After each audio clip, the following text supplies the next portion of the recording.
Well, hello again, everyone, and welcome back. This is P1 Broadcasting presentation of round one of now the inaugural season of the eGP Hypercar Championships. We come to you today from one of the most picturesque yet demanding road courses in all the world. It is Spa in Belgium. Joining me in the booth, as he did for the exhibition season, he will be with me all this season, is Luis Gonzalez Nunez. LGN, welcome. Happy Sunday morning to you. We are going to do a full season of these hypercars, and looks like we got ourselves a pretty nice field. Your thoughts about going into this opening round here at Spa? Good afternoon. Yeah, for sure. It's a new season for everyone. We have a good experience a couple weeks ago, I think so, a month ago, maybe something like that. And then now we have new faces. For sure, we have a couple then really new. But let's see. Spa is a good place for started. Good place for demonstrate how this driver is handled with these cars. And yeah, let's see. We have I guess we have 25 registers, but today we have 20 around the world. So, do you know how many nationalities we have registered around? Have you done the count? I have the count. Yes. What is the count?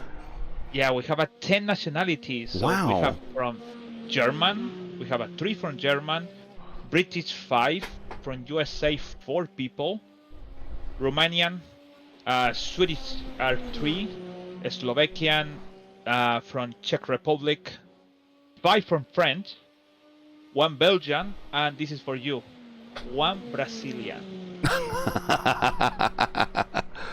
So we will still get to experience the Brazilian clear. Is that Cesar Cabral?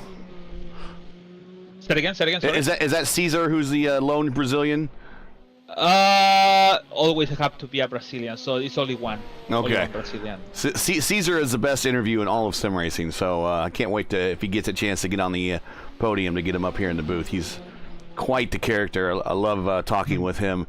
But we got 34 seconds left to play, and Maxime Dumoulin, I hope I'm saying that right. And again, we're going to butcher names, and so what I want you to do if we butcher your name, is over in the eGP Discord. Just send me a DM or just over at me in their general and say, hey, this is how you say my name, and I'll be happy to correct myself. But I'm the bad. What we might do if we can't really pronounce your name, we might just be on a first name basis for a while, or we might just call you by initials. So Maxime is on the pole, Jan Corbs is second, and Jean-Claude is Jean-Claude, excuse me, not Jean-Claude, Jean-Claude is currently P3. Nicholas Gerber is P4. We're going to go reset the field here, give you a starting lineup, and go racing here at Spa for 45 minutes. Let's get the music queued up. Rule set for the day. It is a 4.35 mile road course, 45-minute race. One fast repair pit road speed limit is 50 miles an hour. We anticipate at least one pit stop for everybody here in the field.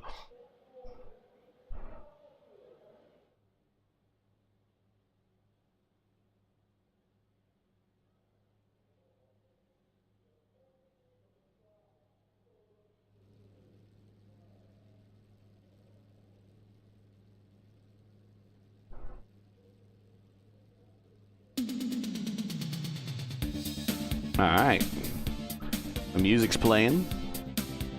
Let's get we watch them grid up there on the I guess the back stretch, really, as they get right before they get onto the front stretch there. Let's get a better. There we go. All right, let's get them on in here. And that's not the right one. So it is. Meant to use another overlay. Here we go.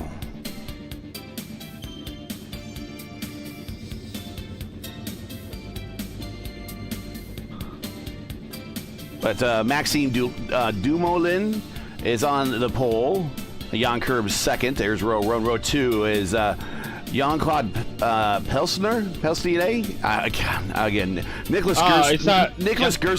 Nicholas Gerstner is P4. I know how to say the S set in German, so Gerstner. Liam O'Sullivan, that one's easy. That's P5. David Soranzo, P6. Tommy Lervat, P7. And Edmund Forsland, P8. Romain, how do you say the last name again? Hey, you want to take a stab at it? Pellissier. Pellissier? Okay. French. Yeah. Yep. And here we go. Get the grid in here. There you go. Jack Wyborn, 10th. Charles in 11th. Dan Milaci in 12th there. He's a Romanian. I'm partially Romanian. Don Michael Cremers, 13. Don Michael? Okay. Cesar Cabral, we know Cesar, 14th. Preston Lee. Nicholas Sunby. Martin Proshaka. Again, hopefully we're saying these right. And Dan Wood and Robert Sadler is just a spectator today. And we're going green.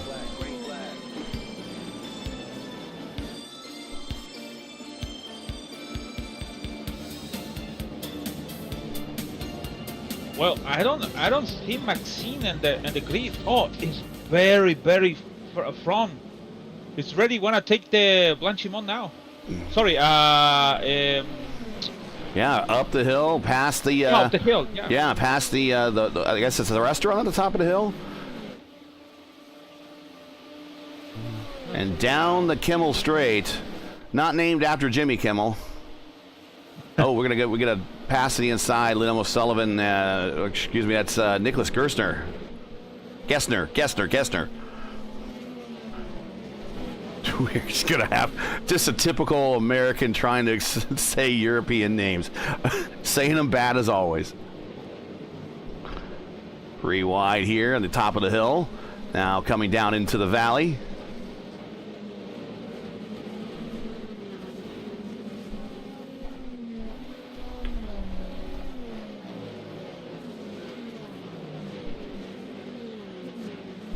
Pretty good start for Maxine. Yeah, already off to a... Dumoulin.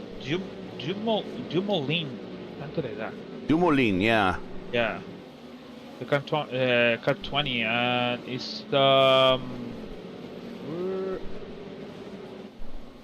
French.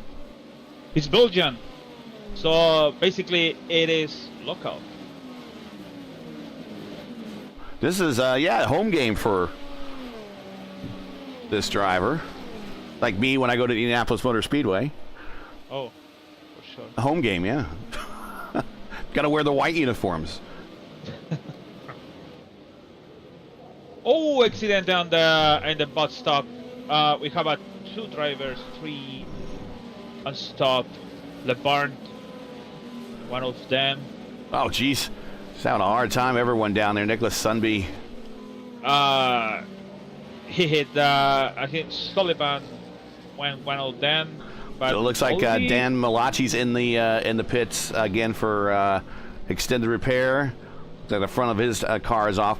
Looks like he didn't have the fast repair checked by default, so the crew is going to work the old-fashioned way on it.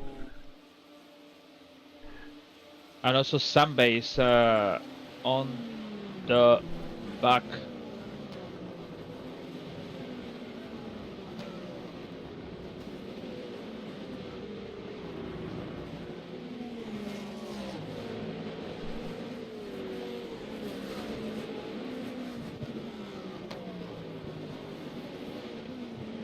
Well, I think so. The race is gonna be slow. Everybody have to understand that the race we have 107 Fahrenheit so far now, 41 Celsius, 41.7 Celsius on track. So I see our I wanna say champion or the guy win more races on the preseason. John Corbs on second place, very quiet on the back of Maxime Demoulin. So and also Nicolas Wegner on the back tried to maybe work like a team to take the 1 and 2. They're going to check out these iRatings of some of these drivers. The leader is a 4.8, P2 is a 5.1, and P3 is a 6.1. These are all, if we were doing our Oval Series broadcast, these are all top split guys. Jan Korb's purple, purple, 2 minutes flat, 2 minutes, 0.667. We will track the purple lap on the tree for you. If you see the purple number next to their name in the position column, that is indicating that they hold the purple lap. We'll also have that pop up at the top of the screen. So anytime that changes, you will see it. We are anticipating approximately 23 laps.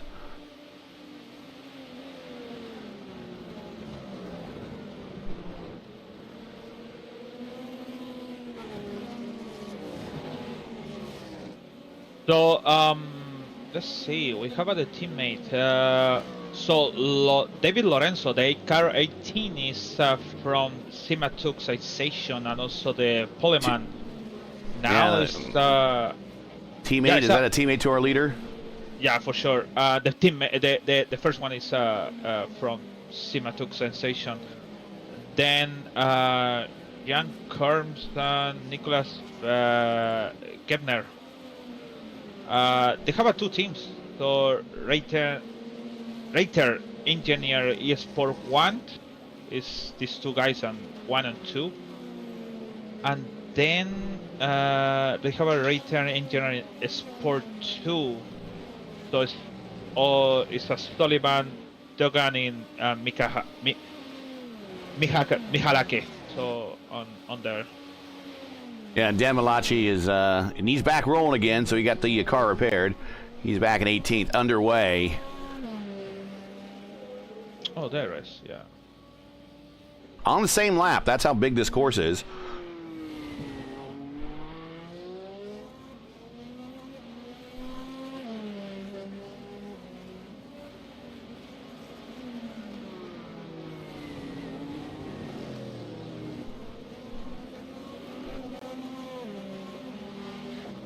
Caesar, he's like, ha ha ha, it's me. That's what he says in chat. Checking out what people are saying in chat as we're watching this field just kind of get itself situated. First race of a 7-race season. It is a new car, fresh smell right now, as everyone hopes are renewed for a championship. However, whoa, let's go back here and take a look here. Edmund Forsland is getting attacked. They have an inside. Inside into the chicane at the top of the hill. Whoa, boys. A little bit of bumping and banging, but nothing terribly wrong there. Good job. He's blinking his lights at him. Didn't like it. It's very delicate, this car, so you have to be careful how to pass the other car, because you can have a damage, and one damage is going to have a kind of consequence to the end of the race. I know they have a one fast repair, but they have a fast repair? Yes. Yeah, one fast repair. Yeah, but you don't want to use it. Yeah, right. Yeah. And also you have to be careful, because a small damage, 5 seconds, they're gonna use that fast repair, and they're gonna use for nothing. So they have to be careful of that. So we've had two drivers already use fast repair. Preston Lee in 17th, and Dan Malachi used their fast repair back in 18th. You're watching this battle in the mid-pack here. Forsland, Pelsier, I can't even say that right, and Wyburn.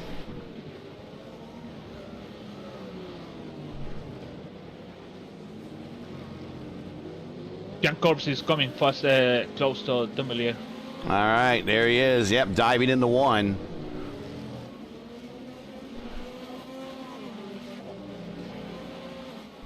That's one thing I don't have set up for those that are unfamiliar with this track. Let me put on here a track map. There you go. Kind of looks like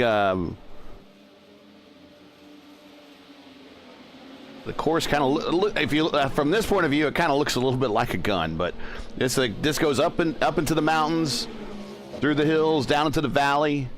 All these trees surrounding, very picturesque.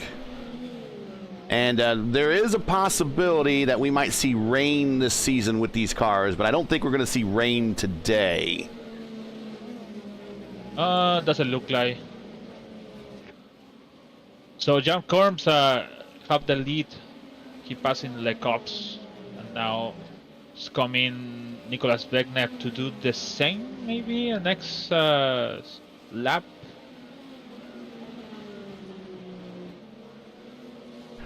Comes Gessner.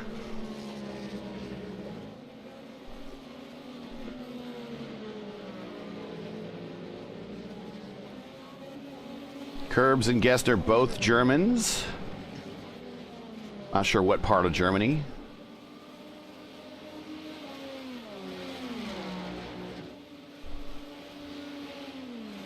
Then now on Blanchimont, maybe. It's gonna close. On the outside, not the preferred position going into this final corner. He's going to be in the position if he can hold it off. Oh, there's contact.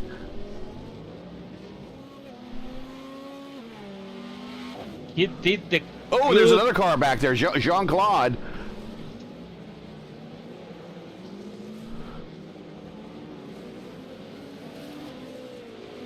So not a good day for the family back there.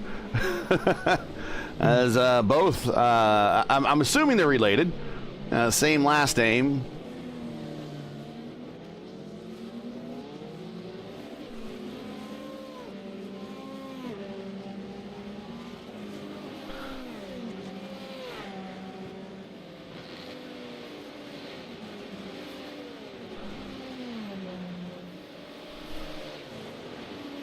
I'm assuming that's YBiz Racing is Jack Wyburn in chat there.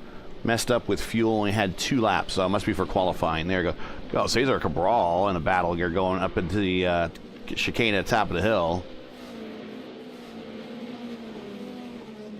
Good action in the mid-pack. Very good action in the mid-pack. I'm gonna mention about the incident with Nicolas Gebner. Yeah. I think so. So Gebner getting too close on boost stop, so he thought it's gonna be very wide, so he can do the scissor. I don't want to say scissor. It's like it's not scissor. It's like the crossover. He's gonna pass. Yeah, the crossover. That's the word. And I think so. He did good defender over there, Demolier. But he didn't expect that Gebner, so that's why he came the touch. Unfortunately, maybe it's gonna be penalty on the end after race, because I have information. All the penalties, all the stuff is gonna be after race. So post race inspect. Okay. Yeah. Post race review. Okay. Nothing inside the there. So it's coming Demolier very fast too over Sullivan.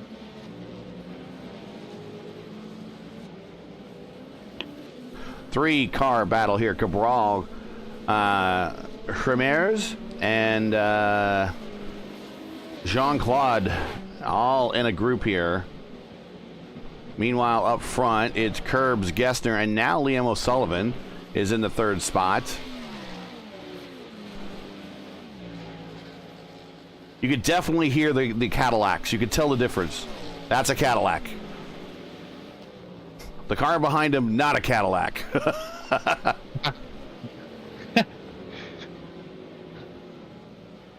Oh, by the way, we have. I have a time for that. I have to. I see Acura. 1, 2, 3, 4, 5, 6, 7, 8 Acura, and Cadillac is 3 cars, 4 cars. 4 cars, yeah. And Porsche. The rest one. So yeah, Porsches are mainly in the mid-pack, starting from right here. Wyburn is the lead Porsche at the moment. Porsche. Not to show my American ignorance, it is Porsche. My German teacher would be so ashamed of me back in high school. But the Porsches are in the mid-pack right now. Wyburn, Lervat, Drachulds, and the Cabral. They are Porsches, and they are 8th, 9th, 10th, and 11th. And Charles Drachulds is going to quickly be CD for the remainder of this race. So basically, we have a 1, 2, 3 on teammates. So I know the first two is eSport 1. The other one, O'Sullivan, is eSport 2. So basically, they are the same team.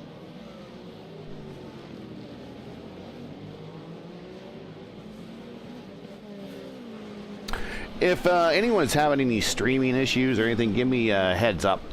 YouTube is saying that they give me the warning that users will experience buffering, but I have not seen it yet. I have it running on another computer off the network in my house, and I'm also watching the stats out of OBS, and I don't see anything that would indicate that would be a lot of buffering, but I don't want to click on something now on YouTube and start changing settings midway through if there's not an issue truly. So if you are experiencing buffering or any type of lag, shoot us a message in chat. We'll take a look at it, but I don't think we have anything too critical right now, at least nothing that is globally facing everybody watching us. Maybe individual users out there, but nothing that's impacting everybody, I don't think. We are 8 of 23 into this. Thanks for joining us. This is a Sunday morning here in America, or actually now it's Sunday afternoon here in America at 2 p.m. Eastern. We're getting on to the evening hours in Europe. But if you enjoy P1's coverage of the eGP Hypercar Series and respect the stream, please do us a solid. Make sure you support us by subscribing. We are a new channel. We're not a new team. We've been some other places before, and we're just creating our own new channel right here. So that's why the low subscriber count. Just to let you know, the other channels we've been at have all had over 1,000 subscribers. So hop on in there. Don't be afraid. It's just a new channel. Everyone, when you start anew, have to start from zero. And make sure to click the bell for reminders so you don't miss out on the next race, which the eGP Championship is going to be running here for the next 7 weeks here on Sundays.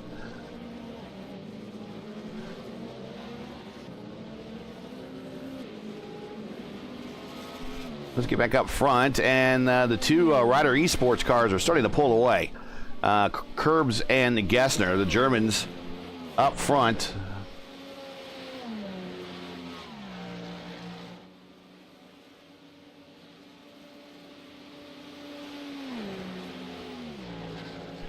Just love hearing the difference in sounds of those engines as they come by.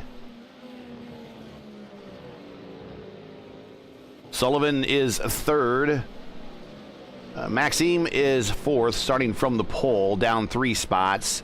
David Soranzo, he is up 1 spot, currently in 5th, right behind his teammate, as that squad is trying to run down the Ryder guys. The Ryder has a whole bunch of, there's eSports 1 and eSports 2. This is SimTalk Sensations. Maxine's Belgian. David is French.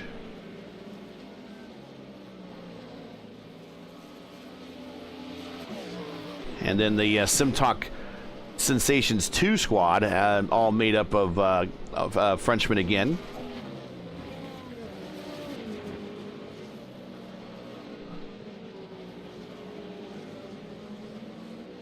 I guess I seen the battle between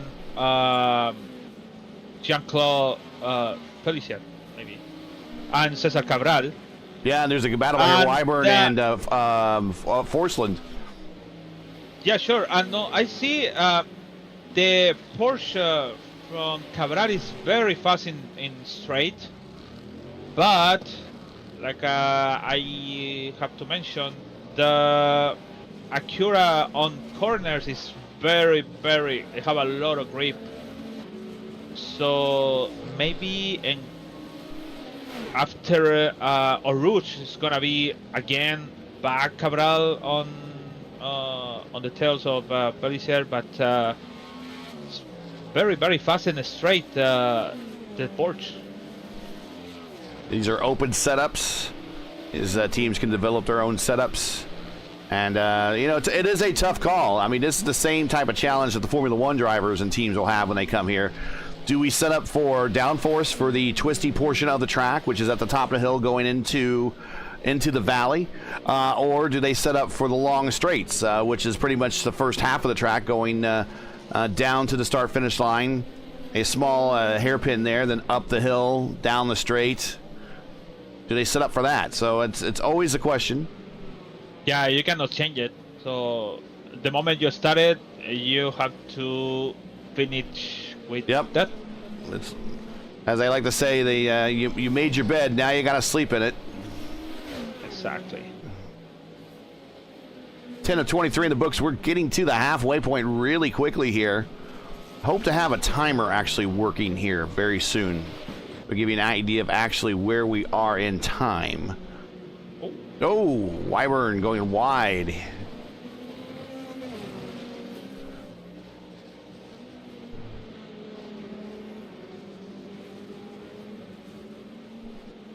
And Forsland got the position.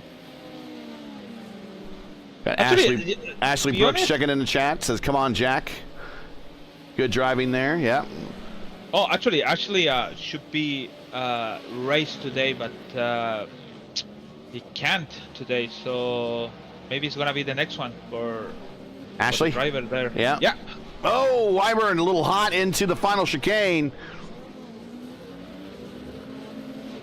Now we got a 3-car battle for the position. Wyburn, Forsland, and Levat. And we're going to go 3 wide in the 1. Nope, they're going to think better of it here.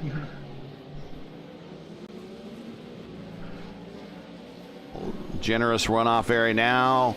Everybody 100% throttle up the hill. You see a bit of a draft train now as they go down the Kimmel Straight. Ashley says they will definitely be at the next round. For sure. For sure. Which is going to be Monza next week.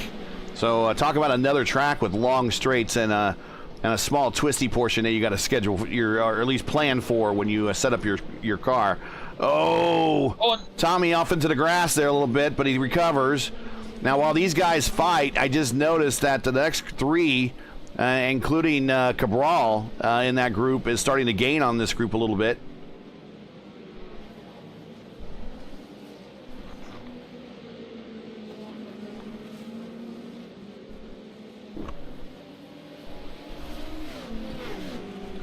At the completion of this, I'm going to run over to Peacock and check the start of the NTT IndyCar Series race at Portland, final road course race of the year there. I'm guessing Formula One was running today. They were in the Netherlands, right? They were at Red Bull, they were at the ring, Red Bull Ring. Yeah. Yeah. No, Zandvoort. Oh, Zandvoort. Okay, Zandvoort. Yeah. And Landon won by over the 15 seconds of Verstappen. Wow. Yeah, so Zach Brown is very happy with the car. So, well, maybe they go 2 for 2 today. I don't know where all the Aero guys qualified at for IndyCar. But very happy. I'm personally very happy to see AJ Foyt's team on the pole for Portland. Go back in the back there. CD had a little bit of an issue in the final chicane and gave up positions to Jean-Claude and Cesar, so they moved up 1 spot. Cesar is just kind of working his way up through the ranks here, slowly but surely, up 3 spots. Dan Wood up 4, the American. Jean-Claude down 7, getting used to maybe a new car and a circuit that he may not drive out a lot. Or just some bad luck today. It's okay. It happens to all of us. So not judging at all. These guys could, on a road course, probably kick my butt any day of the week.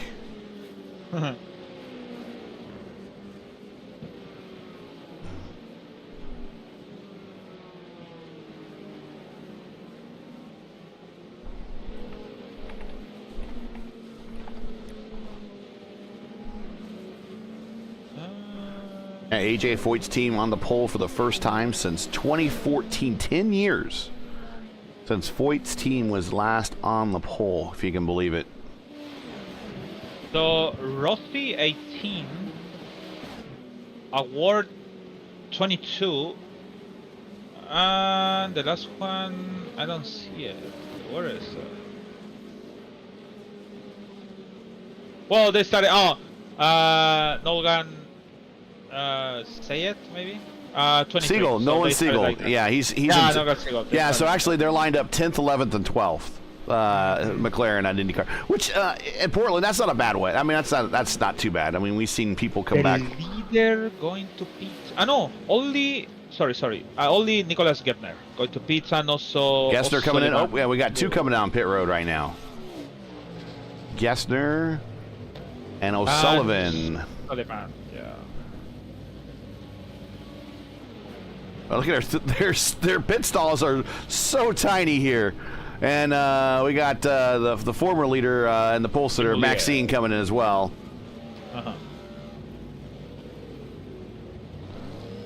I don't think Maxine's changing tires. I'm not sure. We'll see. I didn't see it go up on the jacks. I'll let you know now. No tires.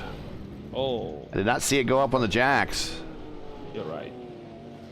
And O'Sullivan getting out the last of the three. So basically, we are 19 minutes to go. So it's 10 laps to go, plus one. So let's see.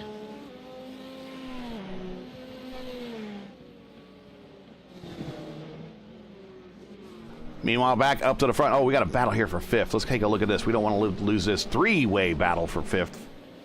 Four-way battle for fifth now.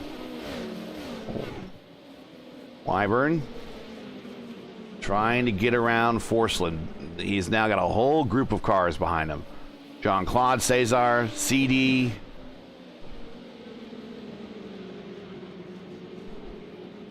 I think so. Jack Wyburn is from England. Oh, British, I said.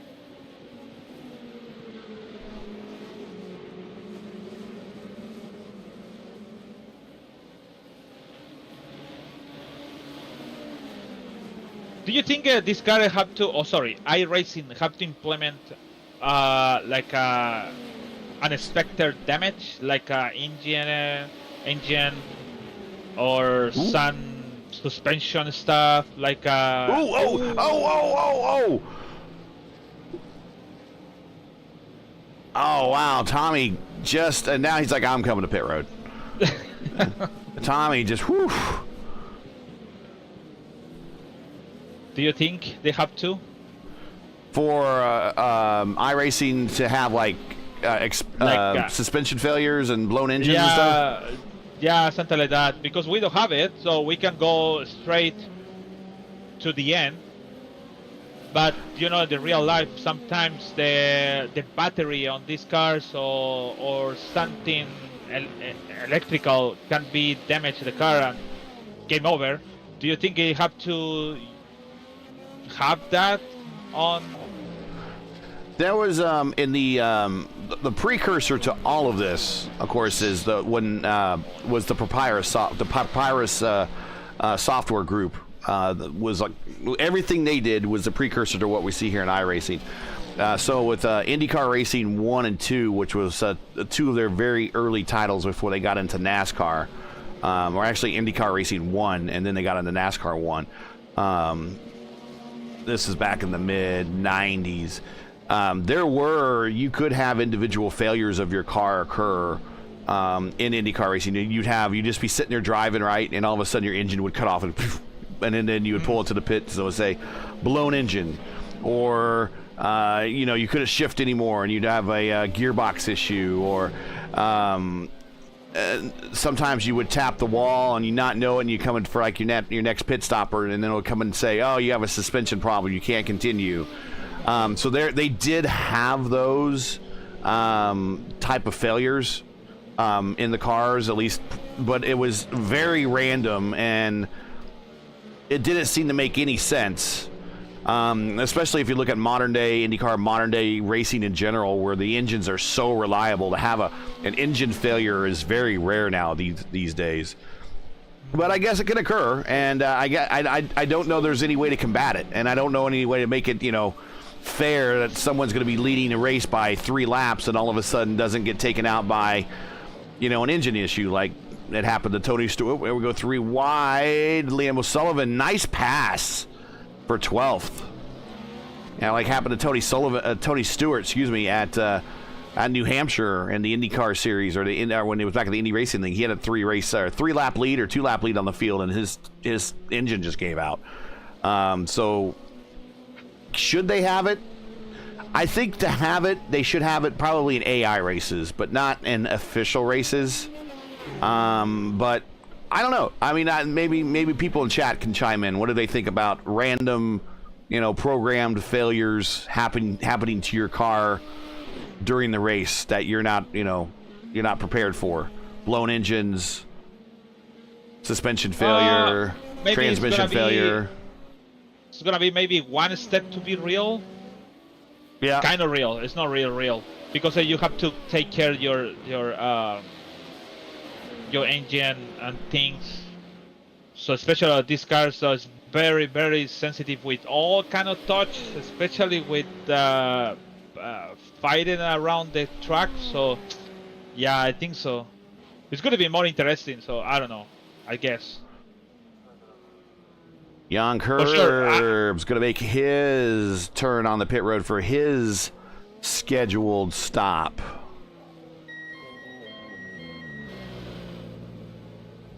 Does David Saran? No, Dave is going to stay out. He will get... I don't think he'll get credit for leading this lap, but he's going to try to stay out and lead one. Romain... Oh, no! Edwin Forstall goes spawn and put stop. I think so. He braked very, very hard to just don't hit the car on the front. Let's check it out. Here they come in. This is the final bus stop here. So we'll watch them as they come down into... We're so lucky. He goes to the outside. And watch the brakes. Oh, the back end. Oh, the car in front. So close. I think so. He braked too Everyone hard. On pit road. Everyone on pit road. Yep. Mamba had the bias set up. There goes Wyburn. He's done. Here comes Cesar. He's done. We're watching Forslund up on the jacks getting new tires.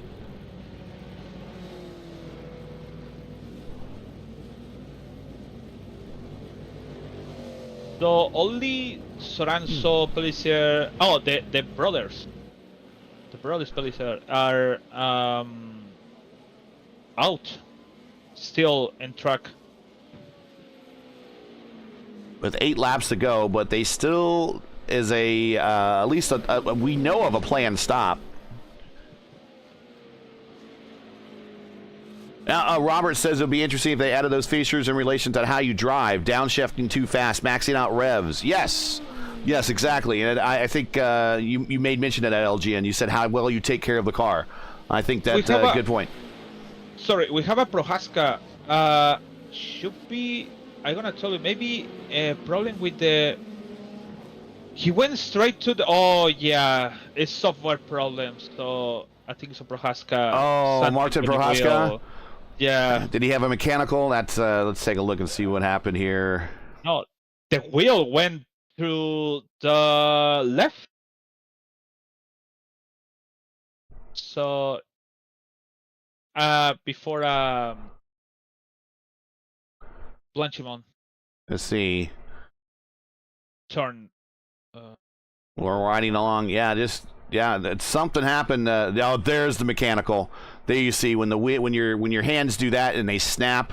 That's normally a wheel DC disconnect, and that is that you hate when that happens. You really, really do.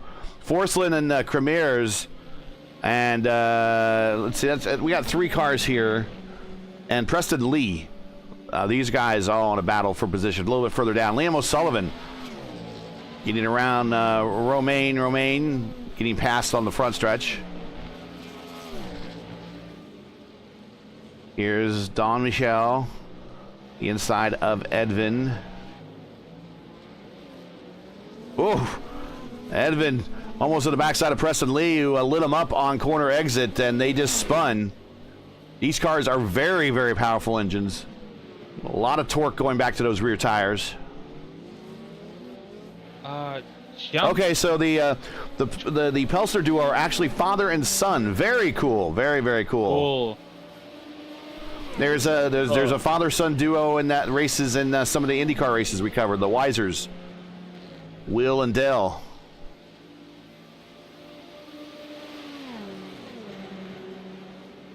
Of course, there was a pretty cool father-son moment last night in NASCAR when Jeff Burton's son won at Daytona with Jeff in the booth. Very cool.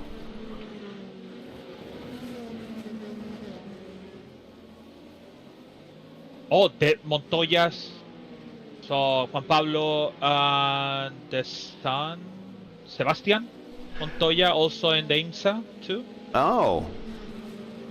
So it should be Sebastian is really pushed. Jean-Claude Pellissier pits now. Yeah, this is his scheduled stops. Going to turn the lead over to Jan Kurbs as we are a battle here between Kurbs, and this is actually Malachi, excuse me, who is down in the order, but they are teammates, so they're not going to race each other terribly hard.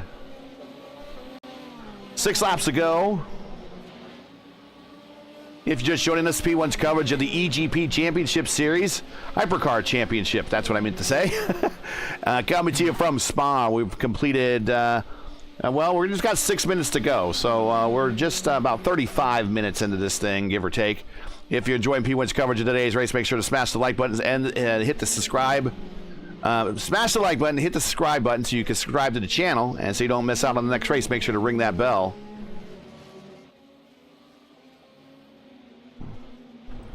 What about John and the Magnussen, John and Kevin? Yep. In LeMans too. So they drive it too in LeMans as a father and son.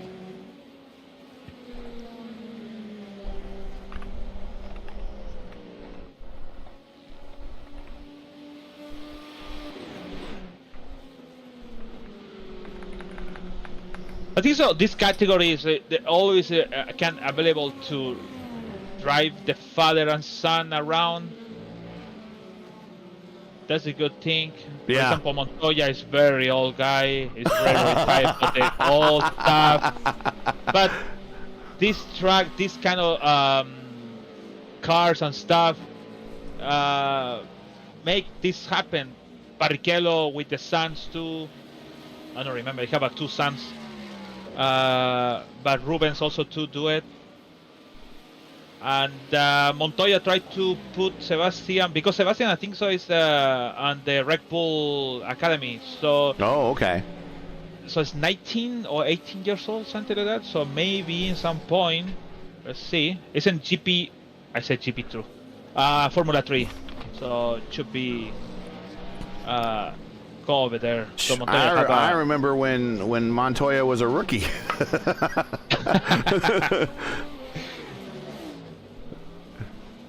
And then I remember when he was a rookie again for the Indianapolis 500, and that was the most boring Indy 500 I've ever been to. I know.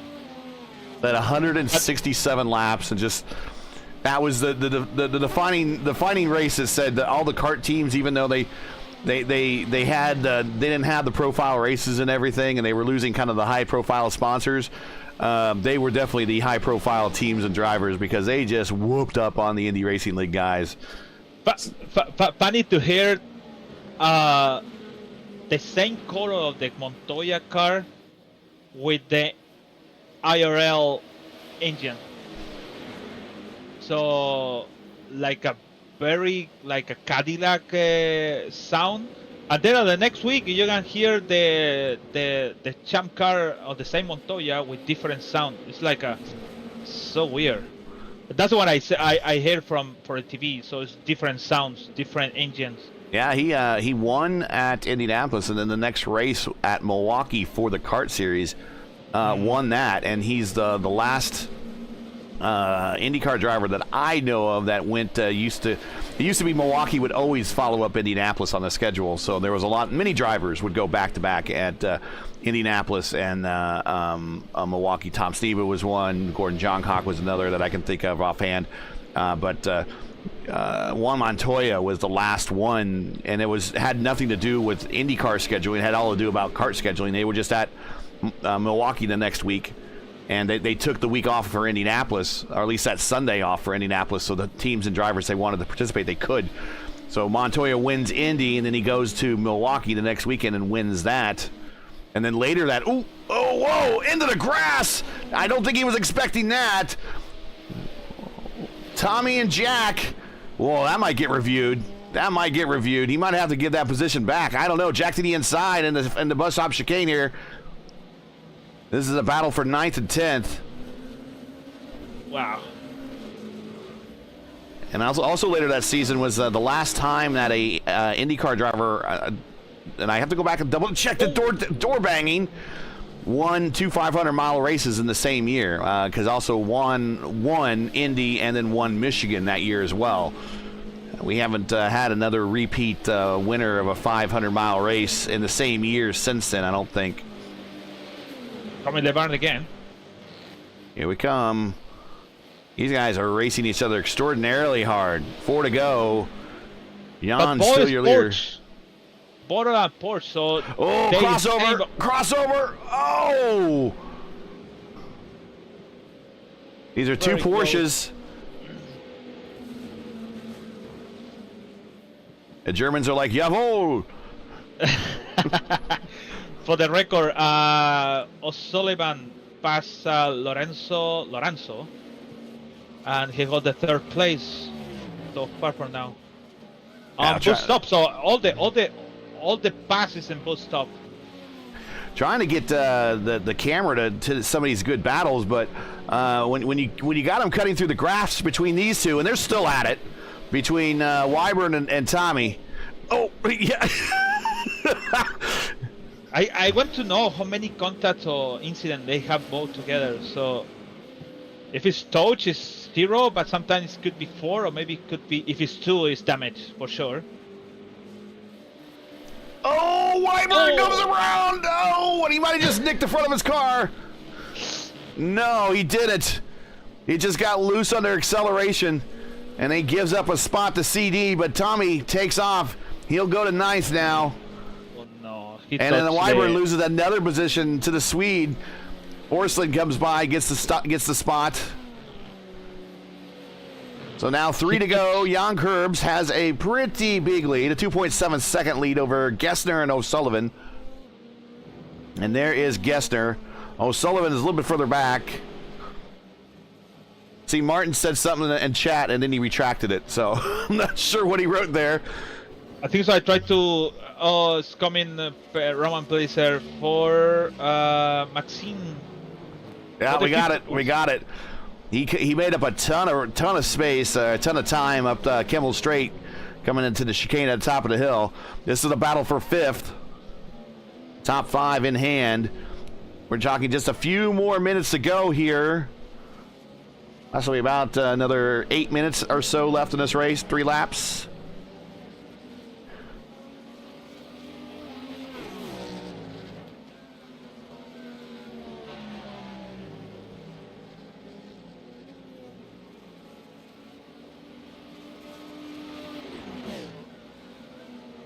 Oh, we have a Wyburn again on his spoon on in comms on turn 5 or 6. Yeah, coming up the hill. And I think maybe he just has hot tires or something back in, just kind of swaps around. He's still. But he keeps it off the wall.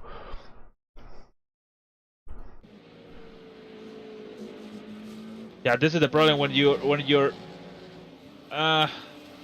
it's happening in all the cars when you reheat the tire and then you're thinking that your tire is the same two corners ago, and then it's everything wrong for the car. Yeah, it's a spin, it's not tracked perfectly, and the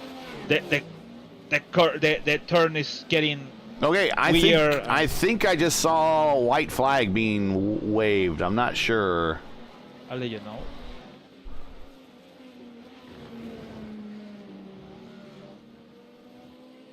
Still, in my count, it say 1 minute. All right, well, we'll see here.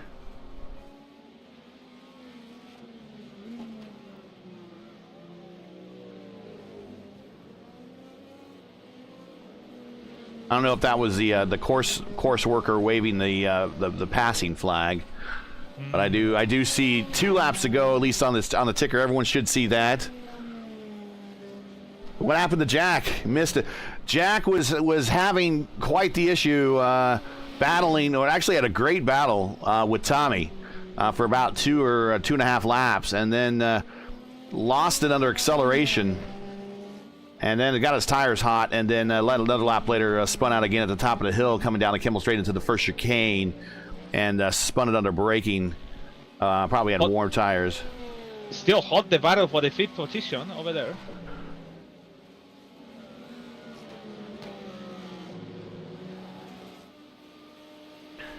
We're going to check out Jan Curbs here, make sure this is going to be the white flag lap. Or are we finishing? I think we are finishing.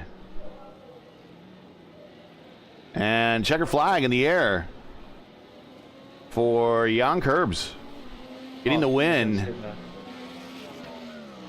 And Gessner, purple lap there at the end, 2-minute 5:32. So he was coming on strong there. Liam O'Sullivan, Soranzo.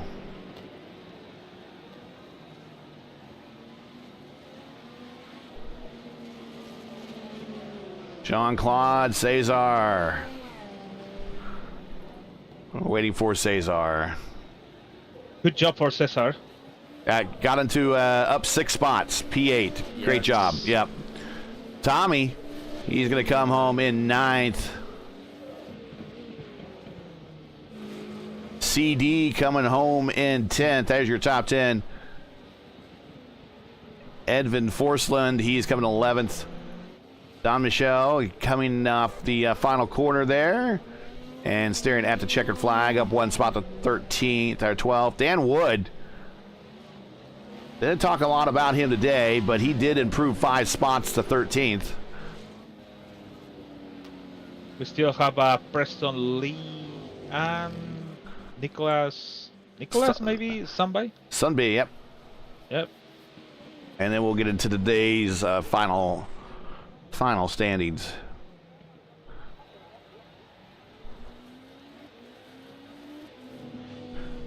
And Jan Curbs at the top of the hill, burning it down at the moment.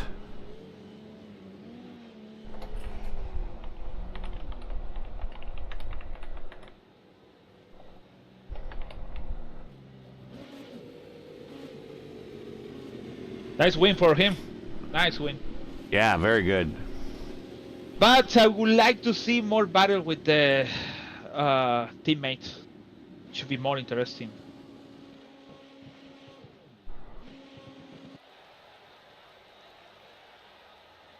Let's get into let's queue up some replays, and then we'll get into the race here, or the final interviews. Gonna queue up some replays here real quick. Again, one-man show in the booth.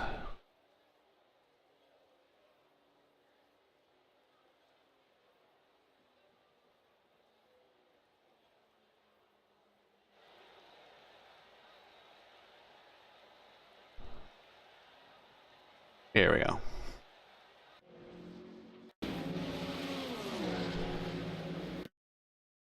Okay, let's get into today's final standings here at Spa, and then we'll get into the interview room and talk to today's podium if they choose to show up.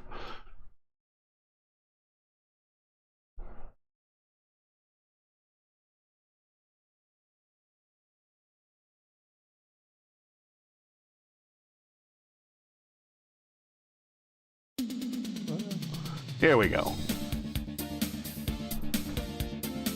Jan Curbs is your winner.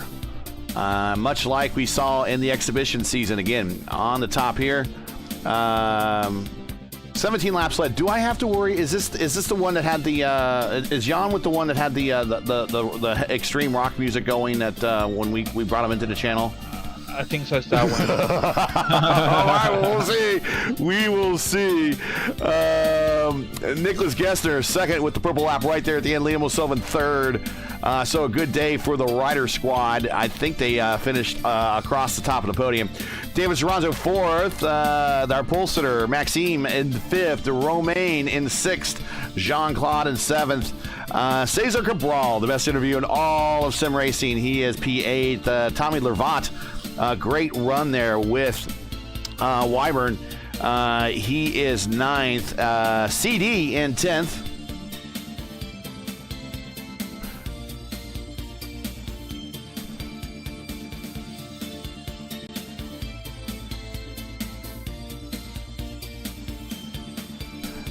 Edwin Forsland, he is sitting there in 11th there. Cremers in 12th. Wood in 13th. Wyburn 14th. Preston Lee 15th. Sunby 16th. Malachi 17th. Proshaka, again saying that right, 18th. And Robert's just evaluating and viewing today. He just registered as a driver. So he's going to get credit for 19th in points.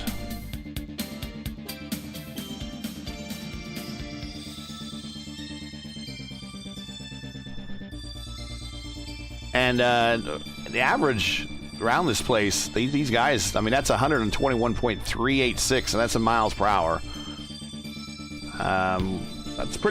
They're moving around this place. And these big, burly cars, a lot of horsepower, a lot of downforce. They went too fast. Did you see? They did 44 minutes and 59 seconds. Even 45 minutes.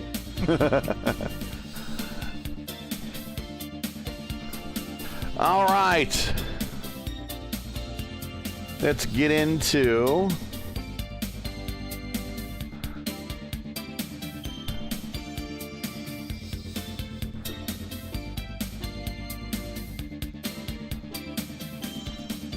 and we are watching Liam O'Sullivan's car for a reason. Because Liam O'Sullivan is going to be the first one we're going to bring into the booth.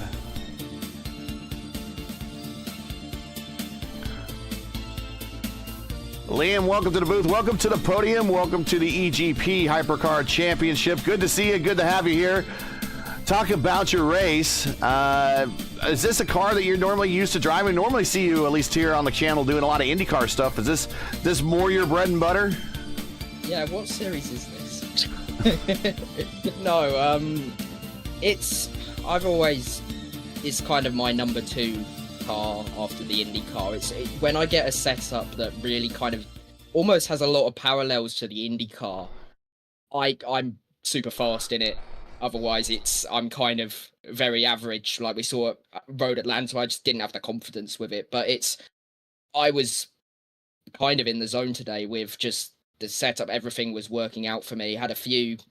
Got the elbows out a few times there to keep the rider 1, 2, 3, which is another nice thing to say for me to be able to say again, carrying the rider name to a good result, which has felt like an age. But yeah, it's a brilliant drive by everyone on the team to achieve that. We split the strategy on tyres to make sure we could cover it all off, and we brought home the result. Talk about this race in general. I mean, how do you prefer the timed race over a race that is going to have multiple pit stops, and that how does that affect the strategy? That it's just a timed race and you just have to reach that point, and then that's really the only goal. I mean, how much different is this versus a regular race that we see you in? The biggest issue for me was I have no idea what I'm doing on tyres. Like normally in an IndyCar, it's like you take 4 tyres. There's no debate. We had such a hot track here where I took 4 tyres. I think Jan took rear tyres, and Nicholas, I don't know whether he took sides or rears as well. We were undecisive between ourselves what to do.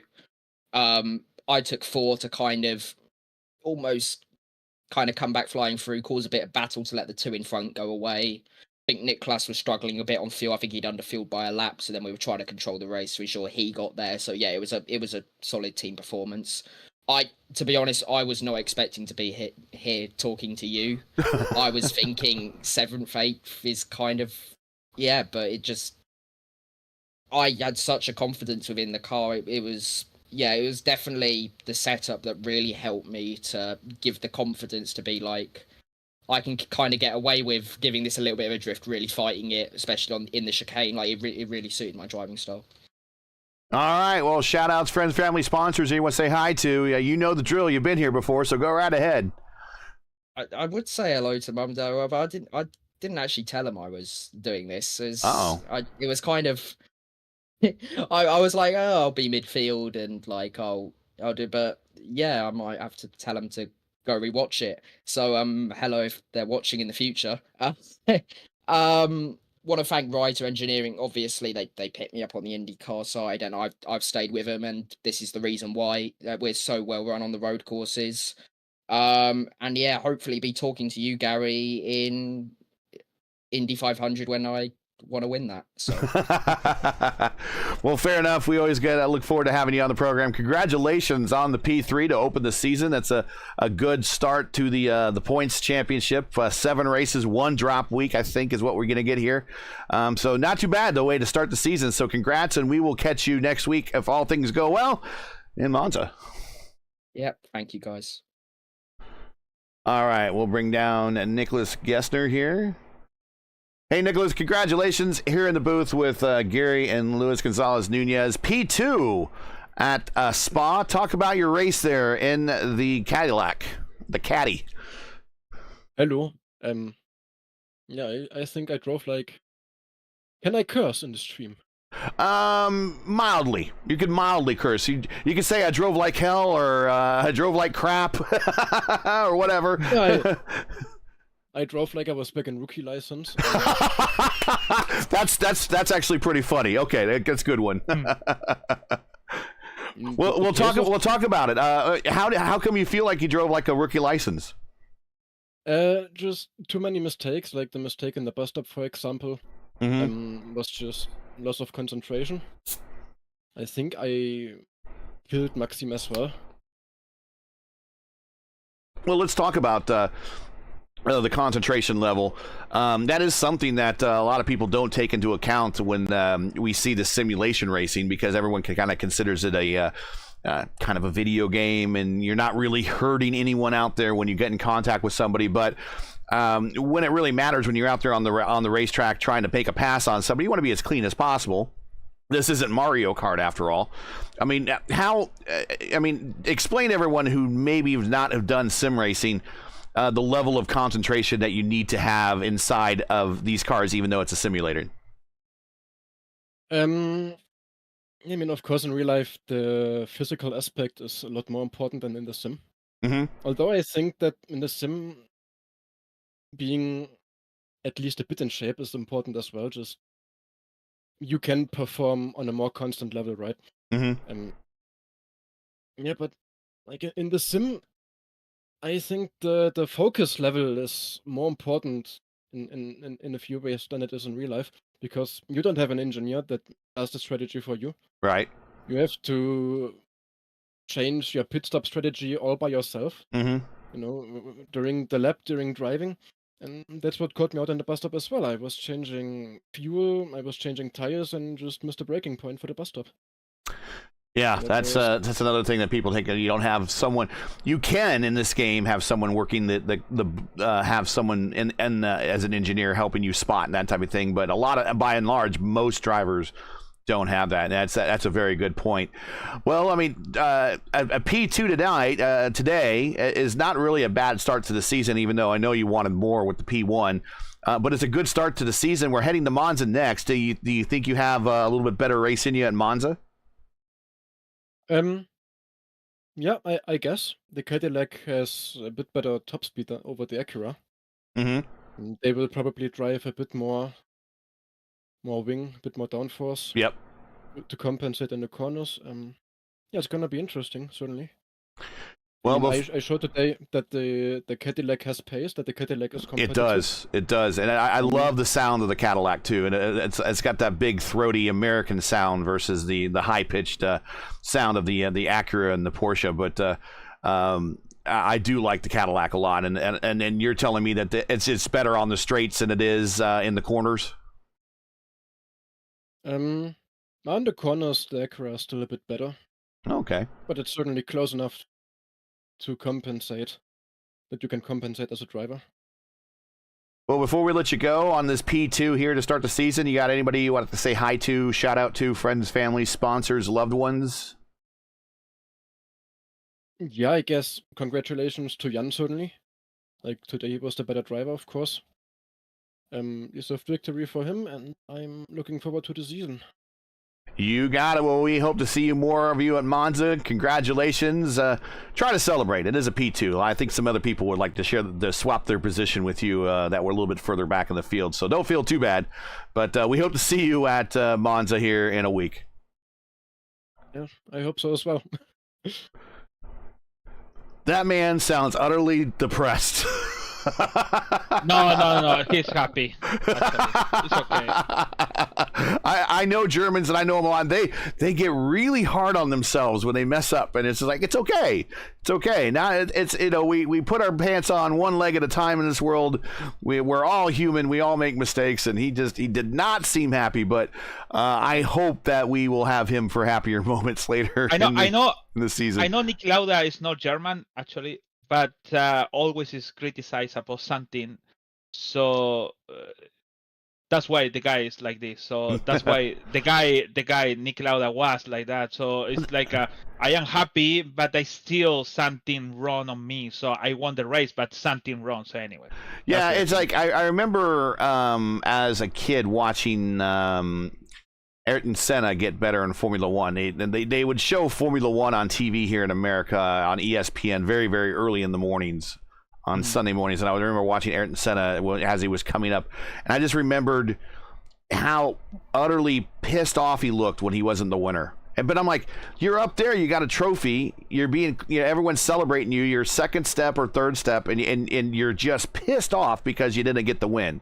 About the only time I saw anybody really celebrate getting on the podium just about every time they were there. I think Michael Schumacher, for the most part, was pretty happy to get up there every single time. I think he wanted to show appreciation. But man, I think that's the F1. A lot of fans of F1 take that driver role seriously, where if you win, if you don't win, you're last, and it doesn't matter where you are else on the grid, second or third. It's not a win, so therefore get upset. I'm just of the opinion that you got 18 cars in this field. And I'm guarantee that someone back there in the field will be like, I'll take that P2 from you. No problem. You want to give it to me? I'll be happy to take it. But let's bring in the winner, and then everyone prepare to hold your ears. And hopefully we don't have the blaring music like we have before. But let's bring in Jan. And or I put my violin down. Here we go. Hello, Jan. Oh boy. I don't know what it said, but I know what it was. Yeah, I mean, I had to switch to something anime specific, right? With me driving the Acura, right? So. Right, exactly. Well, Japanese car, a little Japanese anime to lead us into the interview. Congratulations, another win. We're out of the exhibition season into a real season now with points. A win here at Spa and a early points lead in this 7-race championship. Talk about your race. Yeah, it was quite good, to be honest. Winning the race, of course, it can't be better. Starting the race with full batteries and then getting into the groove, 2-3 laps of rating and see how everybody else is developing race pace with lower battery and top speeds. Very much varying towards the start. And yeah, it seemed like Maxime was using a bit more downforce, so therefore a bit more drag, of course, and it was quite easy to get around him on the straight. So probably he was focusing more on the corners and tire saving than I was, and it was pretty much You kind of talked about it, that we haven't really talked much about it at all, even through the exhibition season, was the use of the hybrid functions of these cars. What's one thing we haven't talked about really at all in the broadcast and how they work. I'm not sure if you're familiar with how they work now with the new IndyCar package, but if you do, how similar do these hybrids work to what we see in IndyCar right now? Do you know that? Roughly, it's like, I think it's the same system, like not system-wise, but the concept is the same. Yeah. That you can drive the rear wheels with regen and drive onto the rear tires additionally, and yeah, it's kind of the same, but you have to get used to driving it, and from track to track, you have to like get a bit used to using it, utilizing the most out of it. Like here, for example, you have like very few braking zones, or only short braking zones where you can't regen that much. Right. So you might want to lengthen your brake zones a bit by a couple of meters, and it's going to pay off on the straights. Combined with, the right setup, it's working really good. That's interesting. We haven't talked about that much, and we'll learn more about that as the season goes on. Well, a fantastic win for you to start the season, going to Monza next. Is there anyone you want to say hi to, friends, family, sponsors, anybody before we let you go? It was a good day for your team. Yeah, it was a really good race. Like, I didn't expect to be winning this race, and I think neither of us expected to have a podium swipe in it as well. Of course, there was one accident, but accidents happen sadly, like with Niklas and Maxime. Right. I just saw. But I think that's racing in the end, and we have to review it ourselves as well and see what we get out with. All right. Well, congratulations. A good day for you personally on the win. Good day for the team on the podium sweep. And we hope to see you and everybody else return back in Monza for. It's going to be much of the same way. It's a very long straights. Not a lot of braking zones to do the recharge of the hybrid. So kind of much the same type of strategy going into next week's race. So it should be fairly interesting to see if the results are any different. But I think an early favorite going into next week's race is we're talking to him right here, your points leader and winner at Spa here, Jan Kurbs. Congratulations, and we'll catch you next week. Thanks. Bye-bye.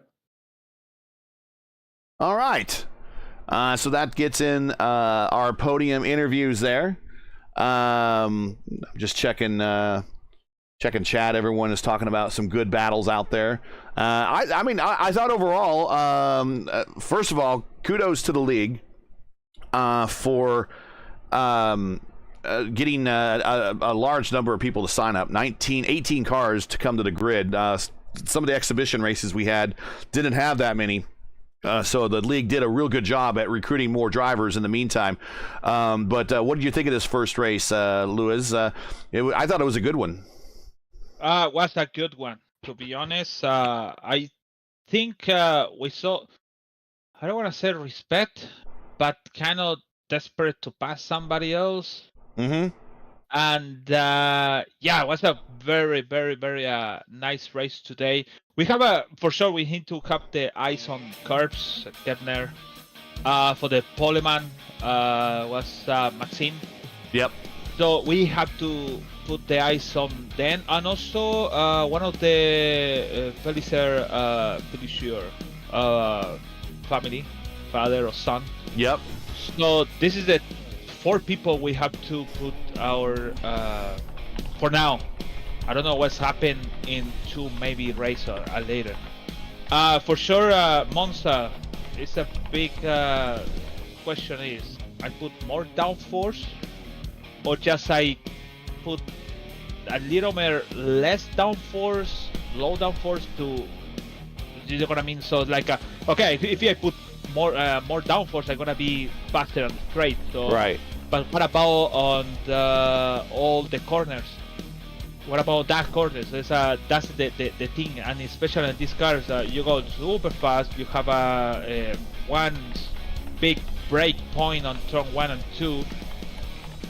So that's the thing. So this guy have to working in 7 days, basically 7 days, or 6 days. Yeah. For today, for the next day on next Sunday, same time, same broadcasting, same everything, but different race. So let's see what's happened, and good race today, really good battles. And let's see. Oh, we need to know about the penalties on next week, about all these touch, hit, net code, break things, and Yep.